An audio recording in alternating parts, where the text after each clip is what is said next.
las reacciones metabólicas, las rutas metabólicas, ¿sí o no? Si alguno de ustedes, por ejemplo, quisiera identificar el ciclo de Krebs, ¿dónde lo ubicaría? ¿Cuál sería, por ejemplo, acá el ciclo de Krebs? ¿Cuál sería el ciclo de Krebs? Yo sé que no hemos estudiado el ciclo de Krebs, pero a todo el mundo le viene a la mente que es un ciclo, ¿no? Por lo tanto, yo supongo que piensan en el ciclo de Krebs como algo que está por acá. Además, el ciclo de Krebs tiene una ubicación muy central en el metabolismo energético y siempre que alguien pinta un mapa metabólico, ubica el ciclo de Krebs en el centro del mapa metabólico. Bien, entonces así luce el metabolismo, no solo el metabolismo energético, sino en general las rutas metabólicas que suceden en las diferentes células. De estas rutas no las vamos a estudiar todas, obviamente, y hoy particularmente vamos a estudiar solo 4. ¿Está bien? Listo.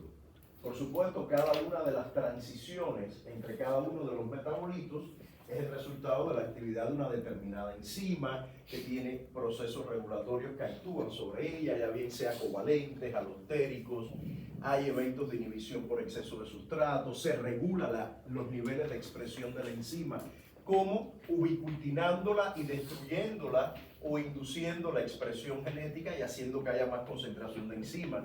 Ya todos esos factores contribuyen a regular la actividad enzimática y a regular la velocidad de cada una de las reacciones que se muestran en este mapa metabólico. ¿Están de acuerdo conmigo?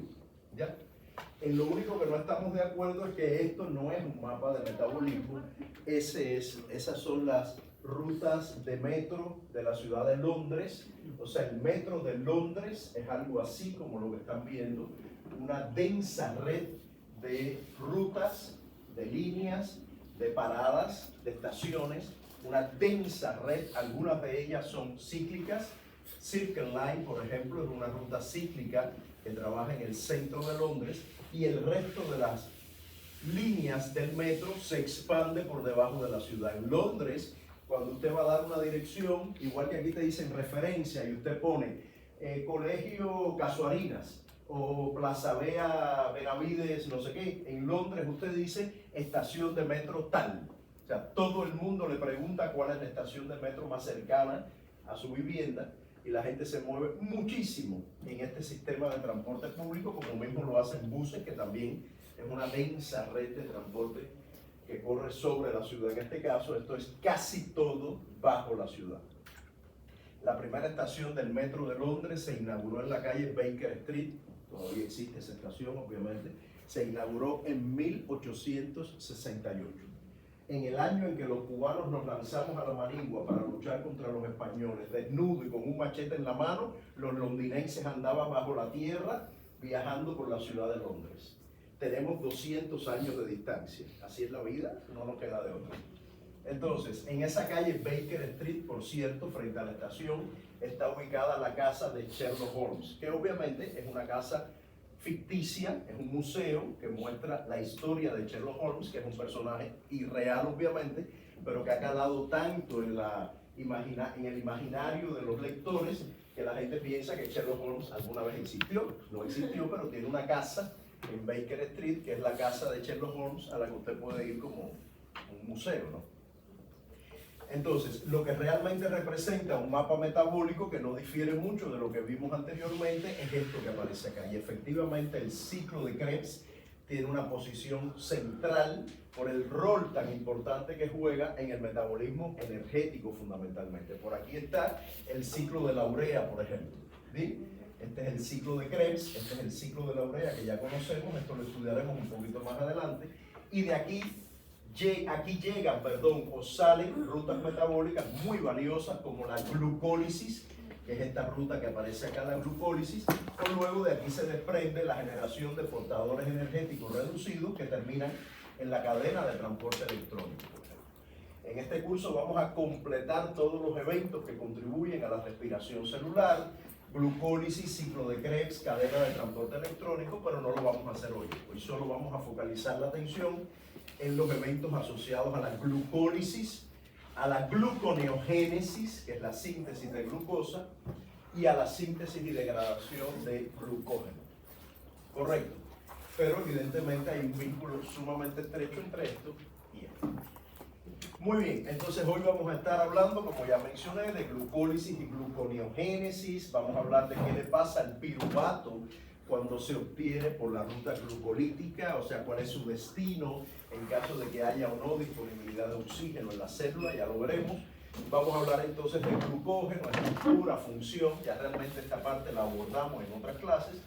Y más que nada vamos a hablar de las etapas por las que transcurre la síntesis del glucógeno, glucogénesis, y el catabolismo del glucógeno, o la degradación, la liberación de glucosa, que es la glucogenolisis. Lisis implica destruir, génesis implica armar. Cada vez que ustedes vean el término génesis, es que se sintetiza algo, lisis es que se destruye algo. Entonces eso también nos puede ayudar a comprender cuál término va con qué fenómeno metabólico. Y en este caso vamos a ver la regulación del metabolismo, la regulación de los eventos asociados a síntesis y degradación de glucosa. En general, vamos a hablar de regulación de todo el metabolismo de la glucosa. Bueno, ustedes van a, después de esta clase, describir cada etapa de la glucólisis, los productos que se generan, cómo se regula, cuál es el destino del piruvato en condiciones de hipoxia y normoxia, los mecanismos que hay detrás de la regulación de la enzima piruvato deshidrogenasa. Vamos a prestar mucha atención en esta clase y en el examen a la descarboxilación oxidativa del piruvato para producir acetil-CoA, que es un fenómeno mediado por la piruvato deshidrogenasa. Vamos a conocer las etapas del metabolismo del glucógeno, cómo se regula, y esto último que aparece acá, más que un tema concreto, es una especie de espíritu que va a estar revoloteando por la clase durante todo el tiempo que estemos hablando, y es cuál es el destino de los carbonos de la glucosa en base a la célula que se trate, a la necesidad que tenga el organismo. No es lo mismo alguien que esté en ayuno, que alguien que esté haciendo ejercicio, alguien que sea diabético. No es lo mismo la necesidad de glucosa para un hepatocito que para una célula muscular, ni para un adipocito, aunque aquí no vamos a hablar de adipocito, porque eso nos conecta con el metabolismo de lípidos y todavía no es tiempo de eso. Pero la diferencia entre músculo y hígado sí la vamos a resaltar. Muy bien, estoy hablando así de manera, todavía estoy introduciendo la clase. Cuando empiece a hablar de lo importante así, vamos más suave, pero necesito avanzar para que lo más valioso transcurra de manera suave. Listo, esta imagen ya yo se la presenté en la clase pasada, la traigo acá, porque esta imagen resume súper, ultra, mega bien todo lo que vamos a estudiar de metabolismo en este curso. Incluso metabolismo asociado a lípidos, ¿bien? Pero en esta clase, por supuesto, no vamos a revisar todo esto, ni mucho menos. Solo vamos a concentrar la atención en estas 4 reacciones, en estos 4 procesos, estas 4 rutas que significan glucólisis, gluconeogénesis, glucogénesis, síntesis de glucógeno, y glucogenolisis. ¿Está bien?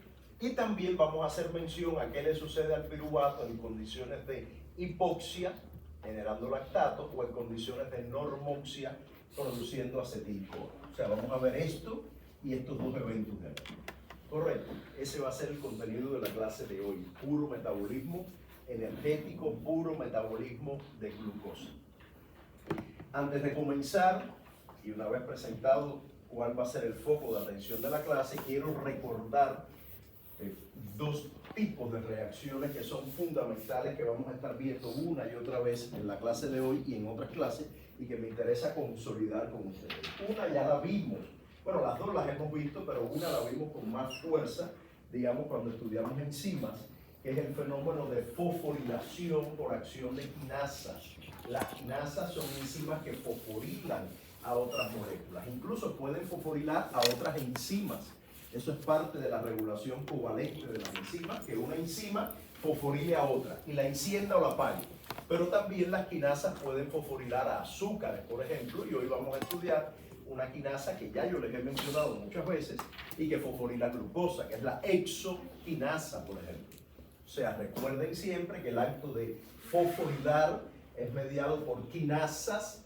Las quinasas fosforilan utilizando ATP como donor de fosfato.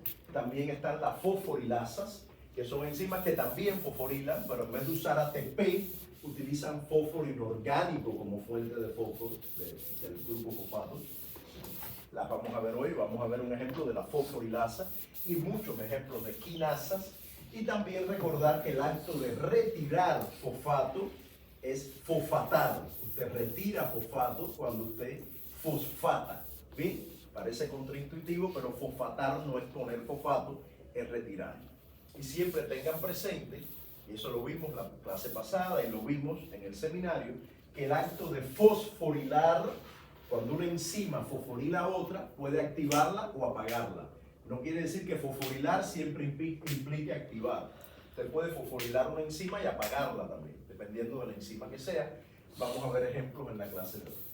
Y la otra reacción que vamos a ver una y otra vez en el curso y que hoy vamos a mencionar mucho, son las reacciones tipo redox, de oxidación-reducción, en el que una molécula determinada dona electrones, es el agente reductor. Ella se oxida donando electrones, y una vez que ella se oxida donando electrones, esos electrones van a parar a una molécula que se reduce.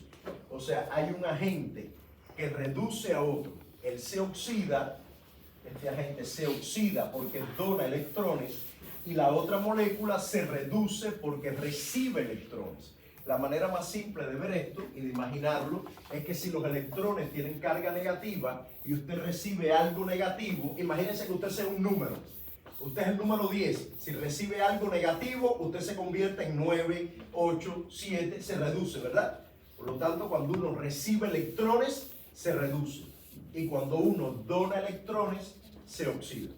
Y cuando las moléculas se reducen, para compensar esta carga, generalmente se asocian a protones. Por eso el el NAD solito, NAD, está oxidado y el NADH está reducido. O el FAT está oxidado y el FATH está reducido, porque compensan esos electrones con protones. Lo vamos a ver en la clase. Solo les estoy adelantando algo que vamos a ver ahora en detalle una y otra vez en las diferentes rutas metabólicas. Insisto, vamos a hablar muchísimo de eventos de fosforilación y fosfatación, tanto en las reacciones del metabolismo como en la regulación de la actividad enzimática, y vamos a hablar muchísimo de reacciones de oxidación-reducción, en la cual moléculas como NAD y FAT, que son portadores energéticos reducidos, son muy importantes. E insisto, NAD y FAT son derivados del complejo vitamínico B. FAT viene de la vitamina B2, NAD de la vitamina B3. Y en el caso de la coenzima A, que también la vamos a hablar bastante, viene de la vitamina B5. Correcto, asocien el complejo vitamínico B con moléculas que son precursoras de coenzimas como NAD, FAT, que participan en este tipo de reacciones. Correcto. Muy bien. Listo. Hasta aquí las generalidades que les quería contar. Algunas solo pretendían consolidar lo que habíamos visto. Y de ahora en adelante, 7:30, hemos invertido media hora en esto. De ahora en adelante vamos a comenzar a ver las rutas metabólicas. Empezamos con la glucólisis, que es de todas posiblemente la más conocida. Tal vez algunos de ustedes en cursos previos le hayan hablado de la glucólisis. La glucólisis es una ruta que ocurre en el citosol de prácticamente todas las células del organismo. La glucólisis es una manera de incorporar carbonos de la glucosa al metabolismo energético. Es un proceso de transformación de la glucosa que se da en dos etapas.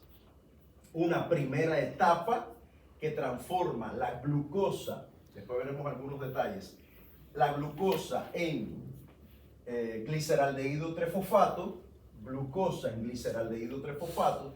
Esta es una etapa que se llama de inversión. ¿Por qué? Porque se invierte energía en ella, se gasta ATP en transformar la glucosa en gliceraldehído trifosfato. Es un poco loco porque uno asocia la glucólisis con producción de energía. Bueno, para que ocurra esa producción de energía, primero tiene que gastarse energía en forma de ATP. Se gastan 2 ATPs en la transformación de glucosa en gliceraldehído trifosfato. Esos 2 ATP se gastan fosforilando la glucosa. Cuando la glucosa ingresa a la célula, esa glucosa es fosforilada, por la exoquinasa y retiene a la glucosa dentro de la célula. Cuando la glucosa ingresa, sí o sí tiene que fosforilarse. No importa la vía metabólica a la que vaya a ir, no importa, se tiene que fosforilar. Los alumnos que no me hagan caso en estas palabras no van a aprobar el examen. O sea, ustedes son conscientes que si no le prestan atención a esto no van a aprobar. Son conscientes porque el 80% de la nota sale de hoy. ¿Logran comprender ese mensaje o no? ¿O siguen dispersos? ¿Ya? Se los advierto. Insisto, la transformación de glucosa en gliceraldehído 3-fosfato es esa primera etapa que consume 2 ATPs. Primero la glucosa se fosforila a glucosa 6-fosfato, lo veremos después, y después la fructosa 6-fosfato se fosforila a fructosa 1,6-bifosfato. Aquí se consumen 2 ATPs en esta primera etapa. Y en la segunda etapa, el gliceraldehído 3-fosfato termina transformándose en piruvato. La glucólisis como un todo transforma glucosa en piruvato. El primer componente de la vía es la glucosa, el último es el piruvato. ¿Está bien? ¿Cuántos piruvatos se obtienen por cada glucosa? Se obtienen 2 piruvatos. La glucosa es una hexosa, tiene 6 carbonos y el piruvato tiene 3 carbonos nada más. Como durante la glucólisis no se pierde ningún carbono, obviamente la glucosa como que se divide en 2. 6 carbonos originariamente que terminan transformándose en 2 moléculas de 3 carbonos, que es el piruvato. Y en esta segunda etapa de la glucólisis sí se produce energía. Sí se produce energía. Se producen 4 ATPs y 2 NAD reducidos. 2 NAD reducidos significa que hay portadores energéticos reducidos, en este caso NAD reducido, y se producen 4 ATP. Pero ¿qué pasa? Como se gastaron originariamente 2 ATPs, el balance energético global de la glucólisis son 2 ATPs y 2 NAD reducidos. Bien, lo vamos a ver ahora en detalle. Estos solo son comentarios generales. Resumiendo, la glucólisis ocurre en el citosol de prácticamente todas las células, implica la incorporación de los carbonos de glucosa al metabolismo energético, comienza fosforilando la glucosa para atraparla en la célula y una vez atrapada, inicia una primera fase donde se gastan 2 ATPs y luego una segunda fase que termina en piruvato, donde se producen 4 ATPs y 2 NAD reducidos. O sea, se producen como balance global 2 ATPs y 2 NAD reducidos. Si yo les pregunto cuántos portadores energéticos totales se producen en la glucólisis, se producen 4, 2 ATPs y 2 NAD. Pero si yo les pregunto cuántos portadores energéticos reducidos se producen, solo 2, porque el ATP no es un portador energético reducido. Ese es el NAD reducido. ¿Correcto? Ese es el fenómeno global que les estoy contando. Y ahora vamos a ver cada una de las etapas. De todos modos, quiero insistir en algo que no les había dicho, pero que es muy importante y que tiene que ver con el último ítem que decía que va a estar gravitando durante toda la clase. Y yo siempre lo ilustro de esta manera. Acabo de decir que la glucosa, lo primero que ocurre es que se fosforila, ¿verdad? Ese fenómeno de fosforilación no es para la glucólisis, es para cualquier evento metabólico que involucre a la glucosa. Cuando la glucosa ingresa a la célula, lo primero que tiene que ocurrir es que se fosforila.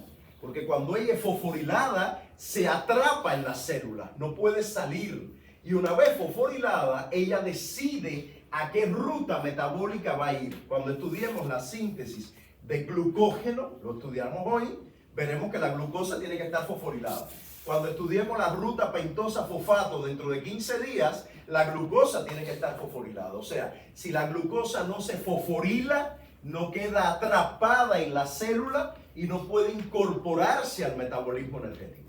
¿Correcto? Entonces, aunque yo les he dicho que la primera reacción de la glucólisis es la fosforilación, realmente la primera reacción de muchas rutas que involucran la glucosa es la fosforilación. Si no se fosforila, no se atrapa. Yo siempre lo muestro de la siguiente manera. Y volvemos después a la glucólisis, pero para precisar este tema.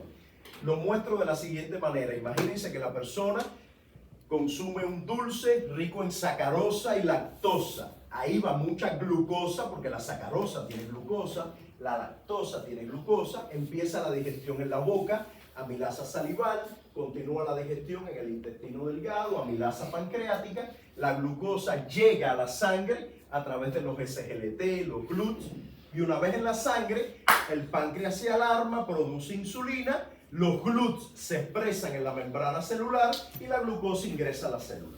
Ya la glucosa ingresó, que es esa glucosa que va a entrar a la glucólisis, ya ingresó. Cuando ella ingresa a la célula, es como un adolescente que no sabe qué diablos va a estudiar. Está en la secundaria, lleno de granos y no sabe cuál es su futuro.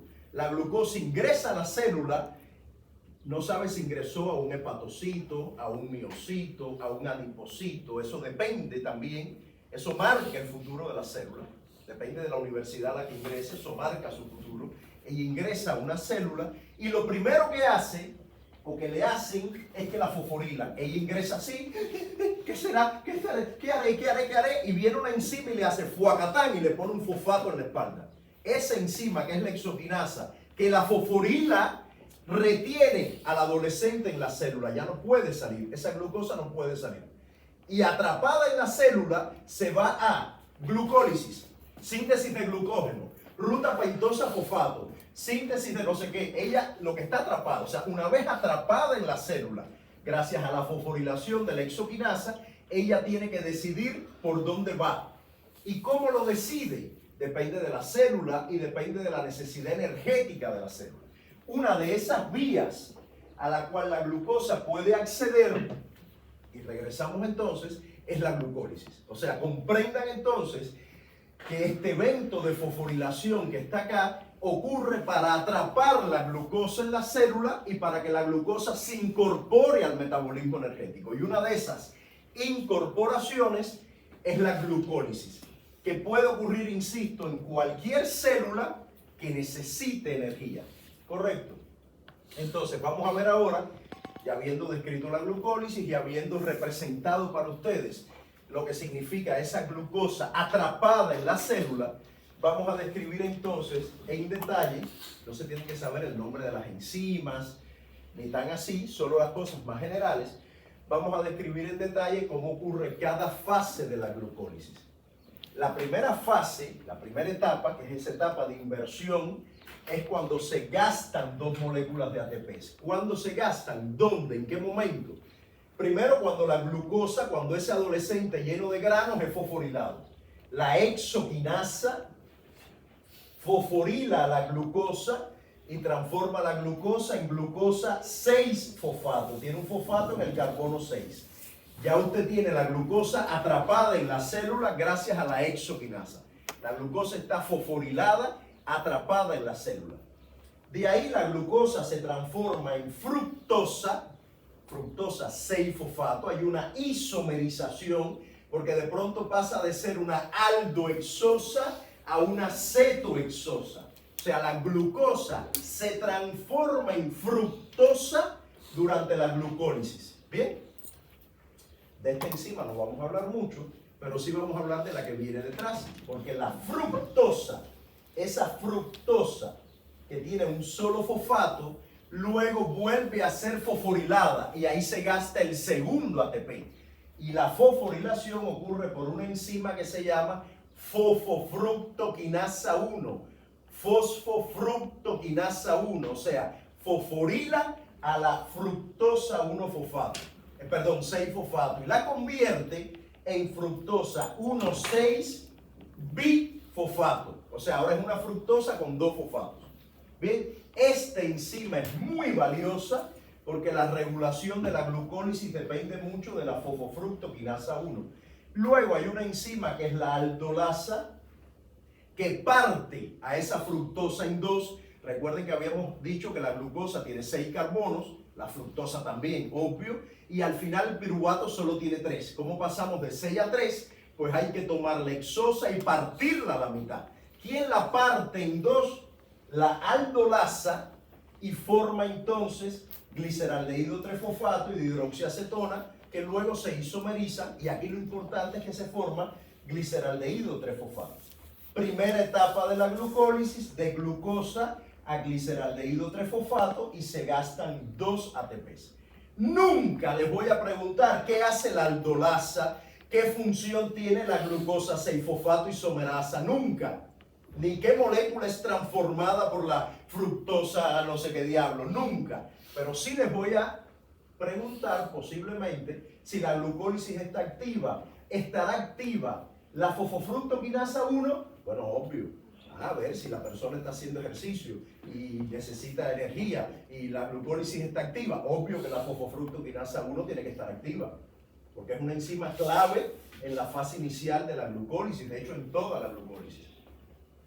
Si la persona consume un postre, estará activa la exoquinasa, obvio, porque la glucosa va a entrar a las células y va a haber que atraparla en las células, para lo que sea, para la glucólisis o para lo que sea, pero habrá que atraparla. Por lo tanto, la exoquinasa va a estar activa cuando usted come, a no ser que usted sea diabético y la glucosa no ingrese a la célula.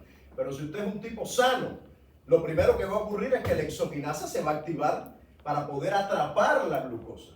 ¿Bien? Listo, esta es la primera fase. Segunda fase, miren la variación de energía libre en cada reacción. Ustedes se dan cuenta que hay 1, 2, 3, 4 y 5. De las 5 reacciones, 3 son endergónicas, no son termodinámicamente favorables. Justo lo que decía el cuestionario. El cuestionario decía, si de 10 reacciones, 6 no son termodinámicamente favorables, ¿hará falta ATP? No sé. Miren, aquí por ejemplo, estas 3 no son favorables termodinámicamente, pero estas 2 sí lo son y mucho, menos 16 y menos 18. Y estas 2 reacciones aseguran que el balance sea negativo, que sea favorable termodinámicamente este proceso.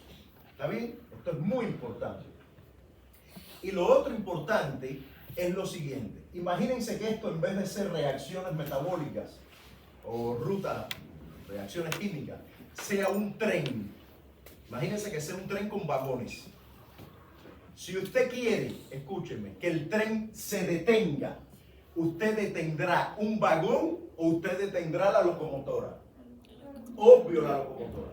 Desde el punto de vista termodinámico, estas son las locomotoras, estas 2 enzimas. ¿Por qué? Porque ellas son las que catalizan reacciones exergónicas muy favorables que arrastran la ruta.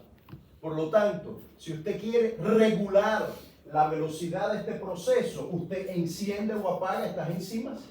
Y eso es justamente lo que veremos dentro de un rato. La regulación de la glucólisis depende de encender o apagar estas 2 enzimas, que son las locomotoras energéticas de esta fase de la glucólisis. Bien, continuamos a la etapa 2. Ya esto empezó a dar pateo.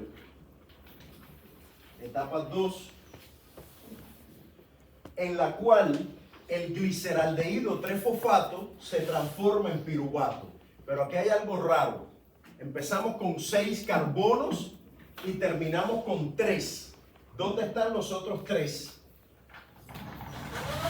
Porque empezamos con 6 y ahora de pronto hay 3 carbonos. ¿Dónde están los otros 3? ¿Cómo? Claro, el problema es que esto son dos, o sea, esto no ocurre solo en un caminito, ocurre en 2. La glucólisis es así: gliceraldehído 3-fosfato, piruvato, glucosa. O sea, hay un punto de bifurcación en la glucólisis donde a partir de este punto lo que continúa hay que multiplicarlo por 2, porque porque los carbonos de la glucosa se conservan y hay que generar 2 piruvatos. Esto tiene 6 carbonos, esto tiene 3 y esto 3. Por lo tanto, para que se conserven los carbonos, esta segunda etapa tiene que ser doble. ¿Correcto? Muy bien. Entonces, por lo tanto, todo lo que aparece acá está por duplicado. Es por eso que en esta transformación de gliceraldehído 3-fosfato a ácido difosfoglicérico, no sé qué diablo, que no sé bien ni cómo se llama, por lo tanto, evidentemente nunca se los voy a preguntar. En esta transformación ocurre la reacción redox en la glucólisis. Ocurre la reacción redox y de NAD oxidado se obtiene NAD reducido. El NAD, insisto, es una coenzima que viene de la vitamina B3. NAD reducido como consecuencia de este proceso. El gliceraldehído se oxida, dona electrones y ¿quién lo recibe? El NAD y se reduce. Bien, ¿por qué se forman dos NAD reducidos? Porque ya les acabo de decir que esto que estoy contando ocurre doble. Hay un NAD reducido aquí y un NAD reducido aquí. O sea, en la reacción solo ocurre uno, un NAD, solo se forma un NAD, pero como es doble, se producen dos. Bien, si seguimos bajando en la glucólisis, al final la acción de la piruvato quinasa termina formando piruvato. Y en esta última reacción de la piruvato quinasa, que transforma fosfanol piruvato a piruvato, se produce ATP. ¿Cuántos ATPs? Uno. Lo que pasa es que como es doble, se van a producir dos ATPs. Perdón, me faltó acá. También acá, ¿y esto por qué está así? No sé por qué se puso así, es raro.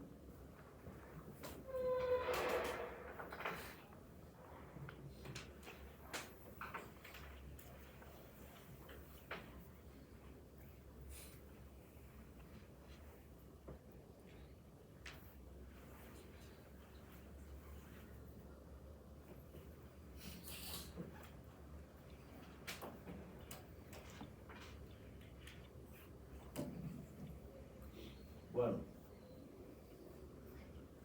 a lo que iba es que aquí también se producen dos ATPs. Dos aquí y dos aquí. Realmente es uno, pero como es doble, se calculan dos. Por lo tanto, ¿cuántos ATPs globales totales se producen en esta segunda fase? ¿Cuántos totales se producen? 4. Lo que pasa es que en la primera etapa se gastaron 2. Por eso el balance de la glucólisis solo son 2 ATPs. O sea, en esta segunda fase es cuando se producen los portadores energéticos, tanto los reducidos, se producen 2 NAD reducidos, como los que almacenan la energía, los que portan la energía en forma de grupo fosfato, que es el ATP, que se producen 4. Pero como se gastaron 2, el balance 4 menos 2, obvio, 2 nada más. En esta reacción o en esta etapa, el balance energético está asegurado por la piruvato quinasa. Fíjense que esto es negativo, perdón, positivo, positivo, positivo. Hay dos enzimas negativas nada más con delta G negativo. La fosfoglicerato quinasa y la piruvato quinasa. Pero por alguna razón que solo Dios y Darwin saben, en esta segunda etapa la enzima reguladora no es la fosfoglicerato quinasa, a pesar de que es locomotora energética también.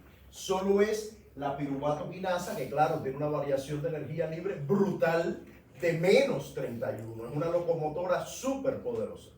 ¿Bien? Entonces, las tres enzimas claves para regular la velocidad de la glucólisis son exoquinasa, fosfofructoquinasa 1 y piruvato quinasa. Si usted quiere que la glucólisis vaya rápido, usted activa esas tres enzimas. Si usted quiere que la glucólisis vaya lento, usted apaga esas tres enzimas. ¿En qué condiciones usted puede querer que haya mucha glucólisis? ¿Cuando necesite energía o cuando no necesite energía? Cuando necesite energía. Cuando hay poco ATP y mucho ADP. Si hay poco ATP, si el ATP está bajo y el ADP o el AMP, que significa que no tiene 3 fosfatos, solo tiene 2 o 1, es tan alto, aquí en esta circunstancia la célula está y necesita glucólisis. Bien, por lo tanto, esta molécula obviamente inhibe la glucólisis. El ATP inhibe la glucólisis. es un modulador alostérico negativo, apaga la glucólisis, porque no hace falta glucólisis cuando hay mucho ATP. Por lo tanto, el ATP inhibe la glucólisis. Y el ADP y el AMP activan la glucólisis, porque si usted no tiene energía, la célula va a intentar buscar energía y la glucólisis es una primera vía para lograrlo.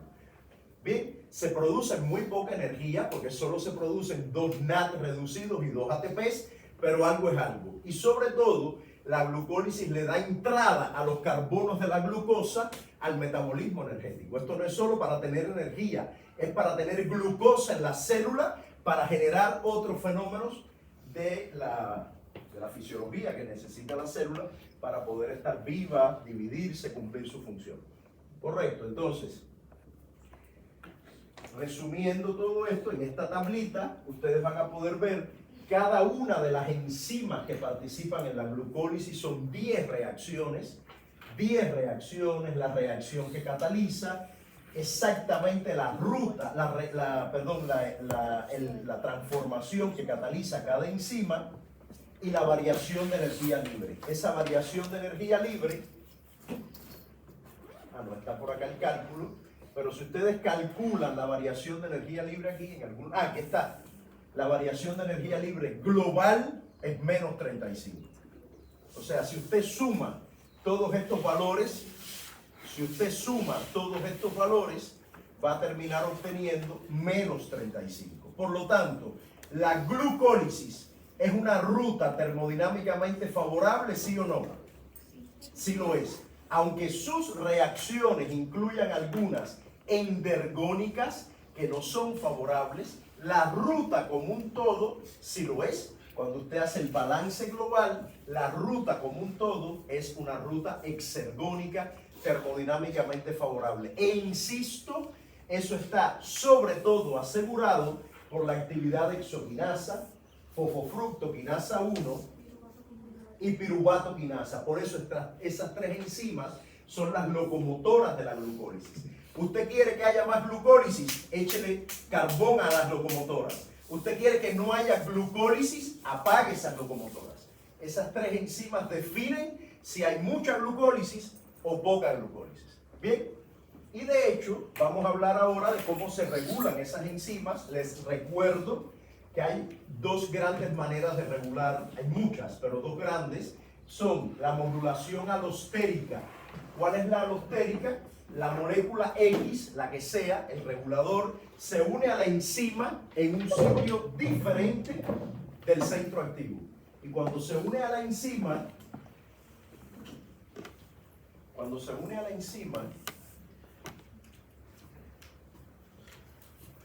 voy a dar la clase como ustedes merecen la clase. Cuando se une a la enzima, bueno, en un caso la activa y en otro líquido. Luego también están los mecanismos covalentes. Los mecanismos covalentes son muchos, incluyendo la fosforilación. Cuando fosforila puede activarse o no, y cuando fosfata puede activarse o no, dependiendo de cuál sea. Entonces, en esas 3 enzimas que hemos hablado, que son las locomotoras, hay mecanismos alostéricos, moléculas que se unen a la enzima y la activan, y mecanismos covalentes, moléculas que se unen a la enzima y la activan o la apagan. En el alostérico también se unen, la activan o la apagan. En el covalente se unen, la activan o la apagan, dependiendo de cuál es la enzima y dependiendo de cuál es su función. Bien, pero tengan en mente que siempre puede haber regulación alostérica y covalente. De hecho, el ATP es un modulador alostérico negativo. Si hay mucho ATP, se apaga la enzima, porque la glucólisis no hace falta si hay mucho ATP. Mientras que ADP y AMP son moduladores alostéricos positivos. Si hay mucho ADP y AMP, las enzimas de la glucólisis se van a activar. O sea, el carbón para esas locomotoras son estas 2 moléculas, lo que significa que la célula está muriéndose. Mientras que esto es un freno para la glucólisis, es un modulador alostérico negativo, frena la glucólisis. ¿Está bien? Frena la glucólisis. Vamos a ver cómo ocurre la regulación. En el caso de la glucosa, de la exoquinasa. La exoquinasa ya vimos que fosforila la glucosa para atraparla en la célula. La fosforila y la atrapa. Entonces la exoquinasa transforma la glucosa en glucosa 6-fosfato. ¿De qué manera se regula la exoquinasa? La primera vía de regular es cuando se acumula glucosa 6-fosfato. Es el cuento del caramelo que ya les hice. Si usted fabrica caramelos y usted no vende caramelos, usted para la fábrica de caramelos. Entonces, si la exoquinasa fosforila glucosa, se forma glucosa 6-fosfato y la glucosa 6-fosfato no se usa, pues la exoquinasa se apaga. ¿Para qué voy a seguir formando glucosa 6-fosfato? Hay una inhibición por acumulación de producto. El producto de la enzima la bloquea. Si yo fabrico caramelos y no vendo caramelos, yo me apago la fábrica. Eso hace la exoquinasa. Eso es un mecanismo de regulación por acumulación de productos. Otro mecanismo de regulación para esta enzima es hormonal. ¿Qué significa hormonal? Imagínense que ustedes están comiendo un postre, llega la glucosa a la sangre, la insulina es producida por el páncreas y la insulina le dice a la célula, sobreexpresa GLUTs en la membrana para entrar toda esa glucosa. Pero la insulina tiene una responsabilidad que va más allá. La insulina no solo se queda en que haya más GLUTs, no, la insulina además lleva una señal al núcleo celular y le dice al núcleo celular, óyeme, transcribe exoquinasa, traduce exoquinasa para que haya más exoquinasa y toda esta glucosa que yo te estoy haciendo ingresar a la célula, fosforílala. O sea, hay una regulación hormonal en la cual la insulina hace que haya más exoquinasa, que se transcriba y se traduzca el gen de la exoquinasa para que haya más enzima y se pueda fosforilar más glucosa. ¿Correcto? Todo lo contrario hace el glucagón. Recuerden que la insulina lo que quiere es guardar, guarda glucosa, guarda glucosa, guarda glucosa. Y para guardar, como las ardillitas, la glucosa tiene que estar fosforilada. El adolescente tiene que tener la mochila en la espalda para no poder salir, para no escaparse de la célula. La célula es una cárcel para la glucosa. Para poder quedar atrapada, necesita la fosforilación. Y para eso la insulina dice, ok, adolescentes, ingresen a la célula, con los GLUTs en membrana, ingresen, y cuando ingresan le dice a la célula, expresa exoquinasa para fosforilar y que todos esos adolescentes que te acabo de meter dentro se queden atrapados en la célula. ¿Correcto? Entonces tiene lógica que la exoquinasa sea estimulada por la insulina. Mientras que el glucagón hace lo contrario. Al glucagón no le interesa que usted guarde glucosa. Y por lo tanto él apaga la exoquinasa. Eso es la exoquinasa.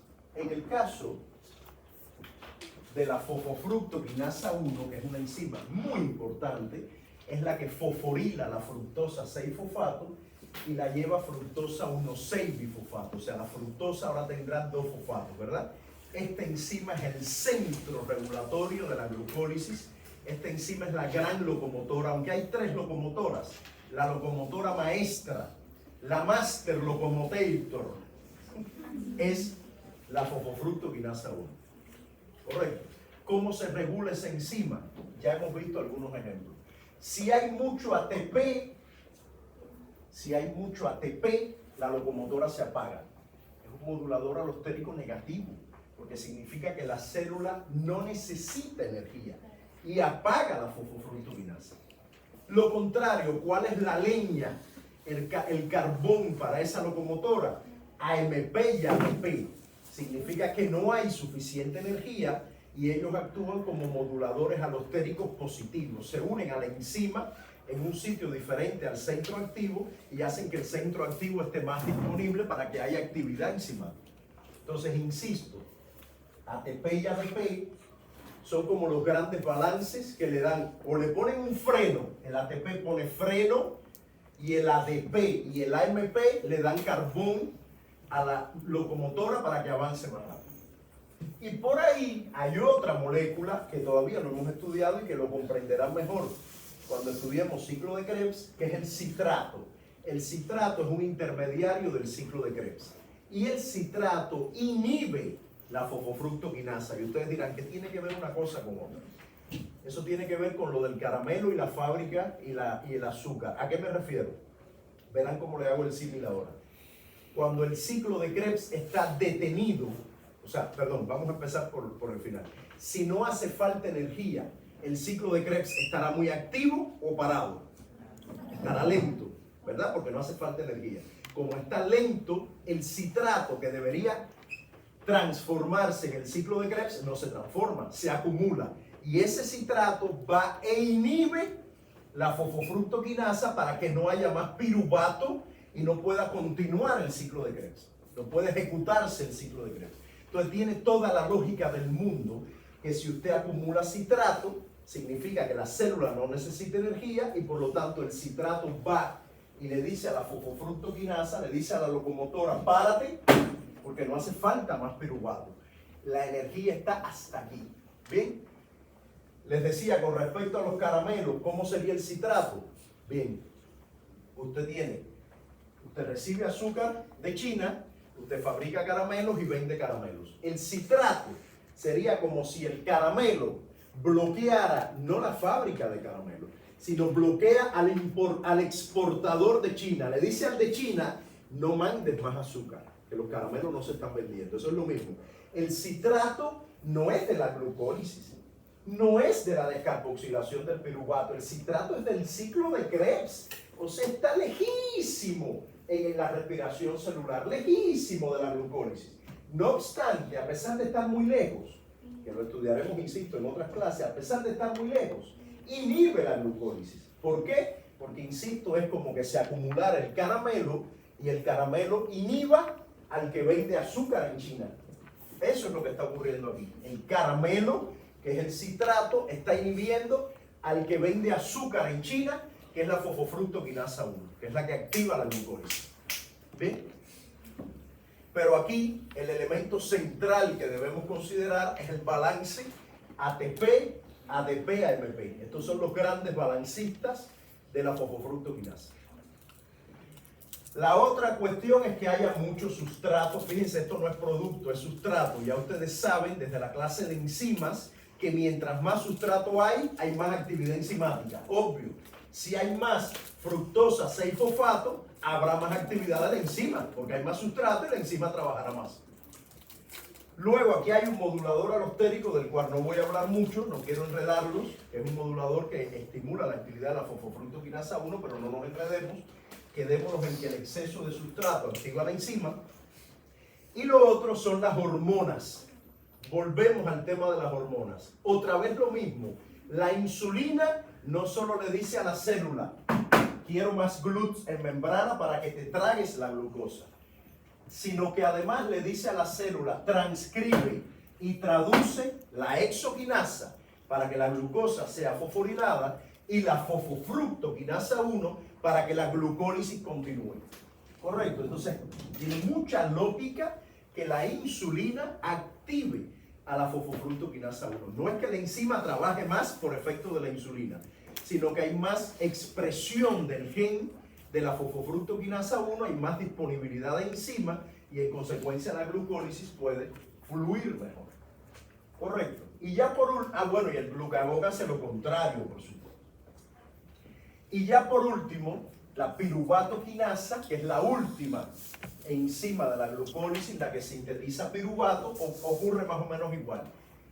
Si hay mucho producto, o sea, por ejemplo, el piruvato termina siendo acetil-CoA, eso lo veremos después. Si hay mucho acetil-CoA o hay mucha energía, hay una inhibición de la piruvatoquinasa, obvio, lo mismo. Si hay mucho ATP se inhibe porque no necesitamos glucólisis.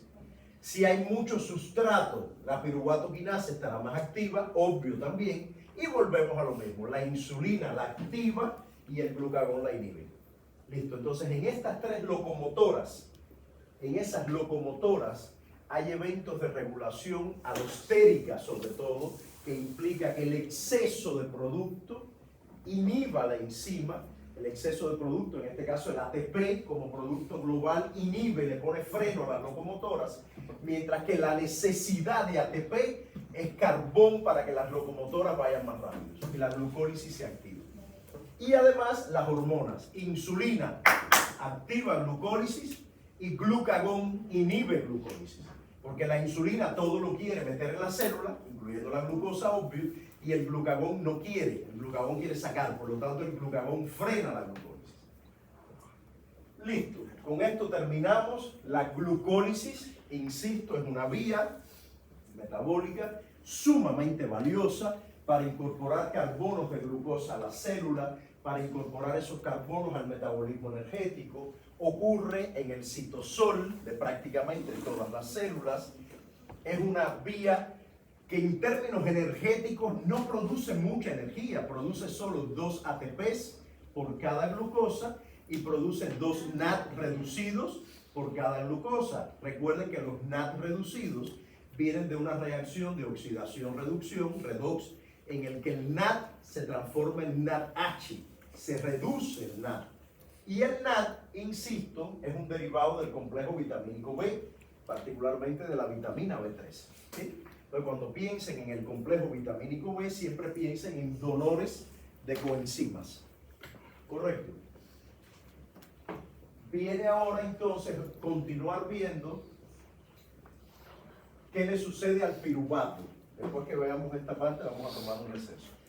Ya tenemos, perdón, lo otro que iba a decir, discúlpenme, es que en la glucólisis transcurren 2 etapas.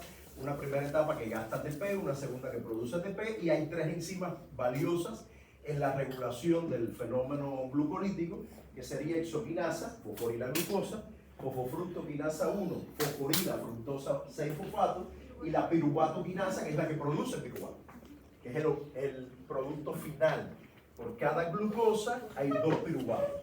A mí me encanta hacer preguntas tipo, ¿cuántos portadores energéticos se producen en la glucólisis a partir de 10 glucosas? Si son 10 glucosas, se producen 2 ATP y 2 NAD por cada una, serían 2 y 2, 4, por 10, 40 portadores energéticos. Y si pregunto por portadores energéticos reducidos, no son 40, son 20 nada más, porque son los 2 NAD reducidos. ¿Bien? Listo, ya tenemos 2 piruvatos por cada glucosa. ¿Qué hace el piruvato o qué hace la célula con el piruvato una vez que lo tiene sintetizado? Bueno, para la célula el piruvato es un punto de bifurcación y dependiendo de la condición que tenga la célula, llevará el piruvato a ácido láctico o a acetil-CoA. ¿En qué condición el piruvato va a ácido láctico? Cuando hay hipoxia, cuando la disponibilidad de oxígeno es muy baja. Si yo me tengo que mandar a correr ahora de aquí a la entrada, corriendo de urgencia, cuando llegue voy a tener un dolor terrible aquí en las pantorrillas. Eso es ácido láctico que las células musculares han tenido que producir porque yo las estoy obligando a la contracción, ellas van a hacer glucólisis de manera acelerada, no hay suficiente disponibilidad de oxígeno en las células, porque no es un ejercicio aeróbico, y eso lleva a que el piruvato termine formando ácido láctico, y me da dolor aquí. Bien, es un proceso fermentativo poco eficiente, donde la glucosa termina en ácido láctico. Este no es el proceso ideal para tener energía. Pero el proceso ideal para tener energía y continuar con la respiración celular es que el piruvato ingrese a la matriz mitocondrial y se convierta en acetil-CoA. Ahí sí la cosa se pone buena, porque el acetil-CoA es la puerta del ciclo de Krebs. Hoy no vamos a ingresar al ciclo de Krebs, nos quedamos en el acetil-CoA. Entonces el piruvato, cuando hay disponibilidad de oxígeno adecuada, ingresa a la matriz mitocondrial y dentro de la matriz mitocondrial se transforma en acetil-CoA. Y para transformarlo en acetil-CoA dentro de la matriz mitocondrial hay un complejo proteico enzimático que se llama piruvato deshidrogenasa. La piruvato deshidrogenasa es un complejo que está formado por 3 enzimas. 3 enzimas conforman la piruvato deshidrogenasa y transforman el piruvato en acetil-CoA. Este proceso genera un acetil-CoA por cada piruvato. Eso también me gusta muchísimo. De cada 10 glucosas, ¿cuánto acetil-CoA se forma? De cada 10 glucosas, ¿cuántos piruvatos? De cada 10 glucosas, 20 piruvatos. Y de cada piruvato, un acetil-CoA. De 20 piruvatos, 20 acetil-CoA. Por lo tanto, de 10 glucosas, habrá 20 acetil-CoA. ¿Correcto? En cualquier caso, estoy hablando a grandes rasgos, el piruvato se transforma en acetil-CoA. Y para transformar piruvato en acetil-CoA, aquí hacen falta varias coenzimas que son derivadas del complejo vitamínico B. ¿Por qué? Porque hace falta coenzima A, que es vitamina B5, es el derivado de la vitamina B5. Hace falta NAD, que es el derivado de la vitamina B3. Hace falta FAD, que es el derivado de la vitamina B2. Hace falta TPP, derivado de la vitamina B1, y ya el ácido pantoténico, que es la vitamina B5. O sea, para que esto ocurra, yo les confieso que nunca he entendido muy bien a Dios y a Darwin con esto. Porque para transformar un miserable piruvato, que es una molécula de 3 carbonos de porquería, en acetil-CoA, que es otra molécula de porquería, utiliza 3 enzimas, cuyo detalle no vamos a ver hoy, lo veremos en otra clase. Utiliza 3 enzimas y utiliza derivados de la vitamina B1, B2, B3, B5. Y además verán ustedes cómo se regula esto, que es una cosa increíble. Bien, entonces la única explicación que yo le doy, el beneficio a la duda que le doy de Dios y Darwin, es que esto que está ocurriendo acá le abre la puerta, insisto, al ciclo de Krebs. Y el ciclo de Krebs es como esos monstruos, dragones que están dormidos en una cueva, que usted no quiere molestar, usted solo quiere activar el ciclo de Krebs cuando haga falta, porque el ciclo de Krebs es el rey del metabolismo energético y usted le tiene pánico, usted lo quiere tener ahí cuidadito. Entonces Dios y Darwin dijeron, miren, para activar el ciclo de Krebs, vamos primero a regular esto súper, ultra, mega bien, vamos a hacer esto lo más complicado posible. ¿Para qué? Para que el ciclo de Krebs solo se active cuando haga falta, cuando este acetil-CoA necesite ingresar al ciclo de Krebs. Entonces digo yo que armaron esto súper complicado para hacer algo tan simple como llevar piruvato a acetil-CoA. Por cierto, este proceso es una descarboxilación oxidativa. En el examen yo no les voy a poner ¿qué hace la piruvato deshidrogenasa? Les voy a poner ¿qué enzima genera la descarboxilación oxidativa del piruvato? Y ustedes dirán, ¿esto qué diablo es? Es esto. Esto es descarboxilación oxidativa. ¿Por qué? Porque un carbono del piruvato se bota como CO2. Hay una descarboxilación.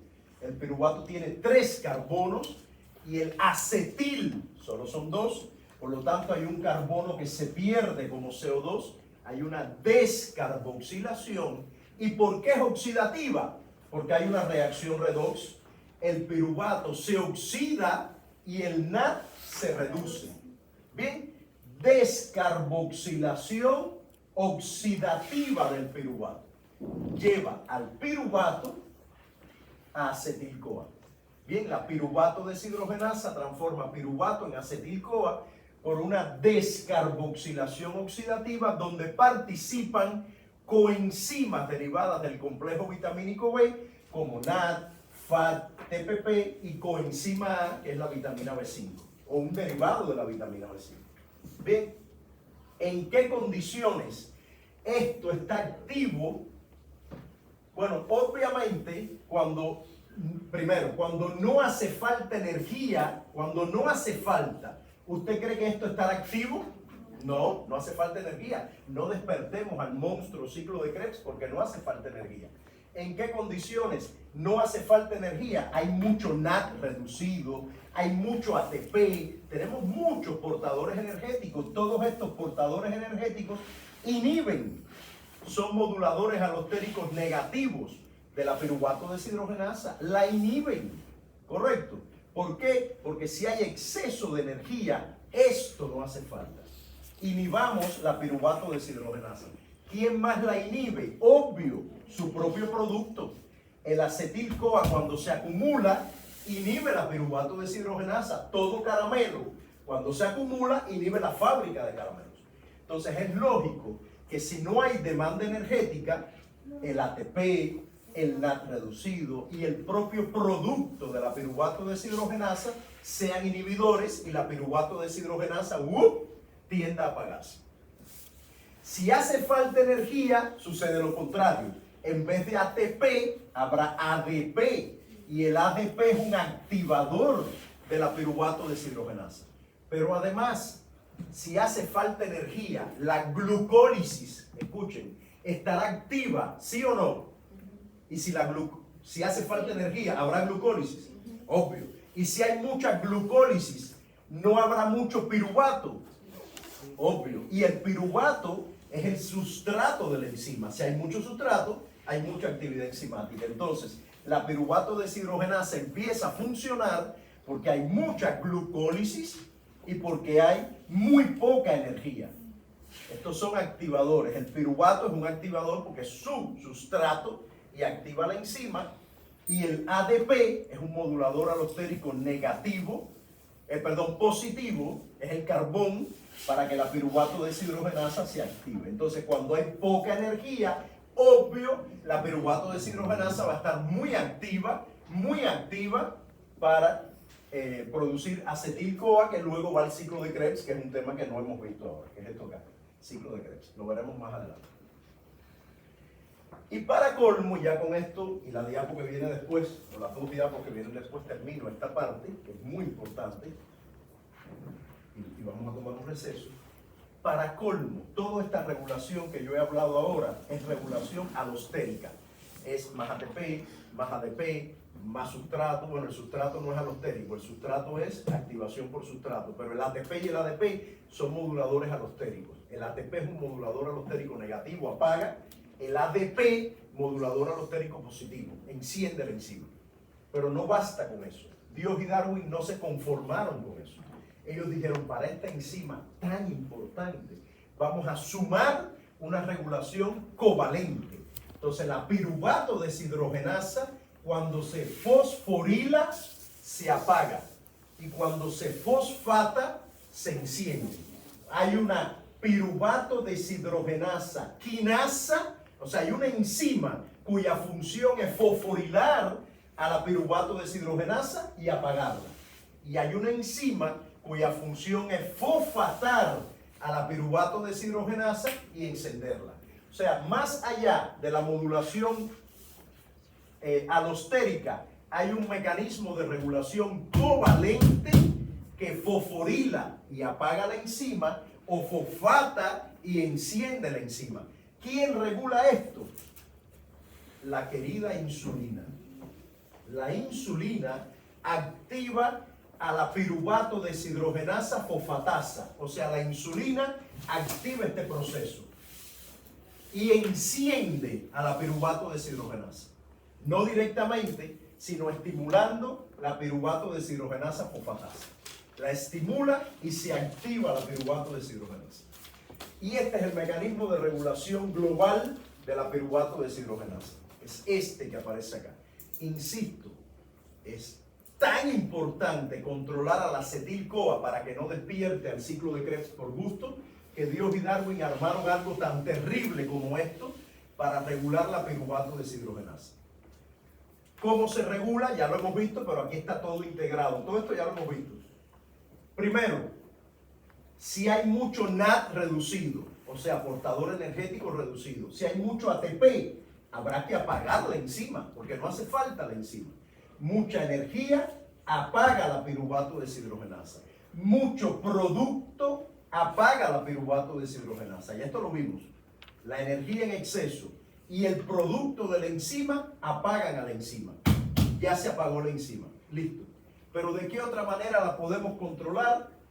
La podemos fosforilar y apagarla, o la podemos fosfatar y encenderla.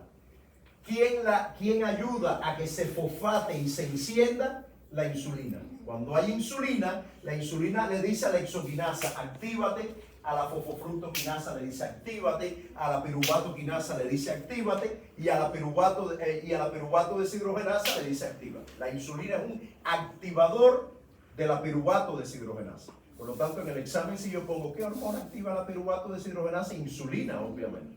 No directo, ella no va directo a la hormona, a la enzima, no. Ella activa a una fosfatasa que activa entonces a la piruvato deshidrogenasa. No es una acción directa, sino a través de la fosfatasa. Por cierto, miren qué interesante, estos dos iones también activan a la fosfatasa y por lo tanto activan a la piruvato deshidrogenasa. Magnesio y calcio.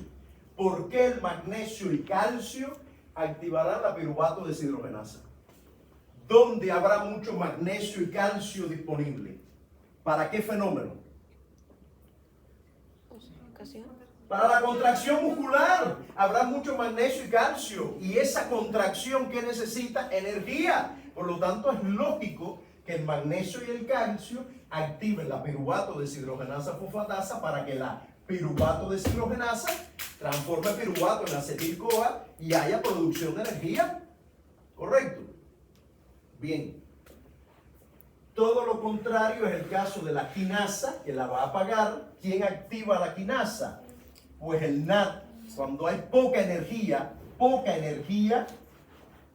perdón, estos son inhibidores. Cuando hay poca energía, se inhibe la quinasa y se mantiene activa la enzima. Fíjense qué loco. El NAD y el ADP no van directo aquí. El NAD y el ADP inhiben al inhibidor. Si usted inhibe a un inhibidor, usted activa, ¿verdad? Estas dos moléculas inhiben al inhibidor de la piruvato deshidrogenasa y esta enzima está activa. O sea, es súper complicado este proceso y obvio, yo no pretendo ir mucho en detalle en términos evaluativos, solo me interesan que valoren de manera macro la complejidad de la piruvato deshidrogenasa, formada por 3 enzimas, necesita varias coenzimas derivadas del complejo B para que ocurra, actúa en la matriz mitocondrial, transformando el piruvato en acetil-CoA. Esa transformación es una descarboxilación oxidativa, se pierde un carbono y se oxida el piruvato para formar NAD reducido. NAD reducido. Me encantaría también preguntar cuántos portadores energéticos reducidos produce la glucosa desde que entra a la célula hasta que se forma acetil-CoA. O sea, si 10 glucosas ingresan a la célula, en la glucólisis, ¿cuántos portadores reducidos se forman? En total, portadores reducidos. 2 por 10, 20 NAD reducidos. Pero estas 10 glucosas generan 20 piruvatos, ¿verdad? Y cuando el piruvato se transforma en acetil-CoA, de 20 piruvatos, ¿cuántos acetil-CoA hay? 20. ¿Y cuántos NAD reducidos aparecen?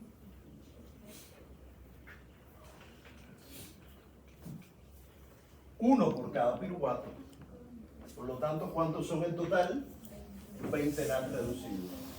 20 y 20, 40 NAD reducidos a partir de 10 glucosas durante la glucólisis y la descarboxilación oxidativa del piruvato. Todo ese proceso genera a partir de 10 glucosas 40 NAD reducidos.